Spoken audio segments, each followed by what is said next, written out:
मुफ्ती तुफैल राजी साहब के दिलचस्प और इस्लाही बयानात सुनने के लिए चैनल को सब्सक्राइब करें, बेल आइकन को दबाएं, वीडियो को लाइक और शेयर करें। जज़ाकल्लाह।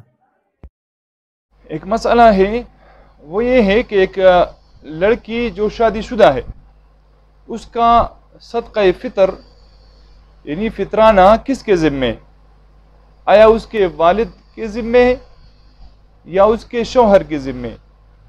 तो इसमें यह बात ज़हन नशीन कर लें कि अगर ये बच्ची जो अभी उसकी शादी हुई है लेकिन उसको देखा जाएगा कि वो मालदार है या गरीब है, अगर उसके पास खुद इतना पैसा है कि वो साहिब निसाब है तो वो अपना फितराना खुद अदा करेगी।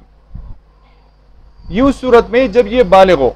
अगर ये बच्ची नाबालिग है तो फिर वालिद साहब पर है, और अगर ये बच्ची इसकी रुखसती हो गई है तो रुखसती की सूरत में इसका फितराना अगर ये बालिग है तो किसी के ज़िम्मे नहीं है बल्कि ये खुद अपना अदा करेगी, और अगर ये साहिब निसाब नहीं है इसके पास तो फिर ये मुआफ़ है। और शौहर के ज़िम्मे इसका फितराना अदा करना वाजिब नहीं है, इसके ज़िम्मे नहीं है शौहर के ज़िम्मे, अगर करे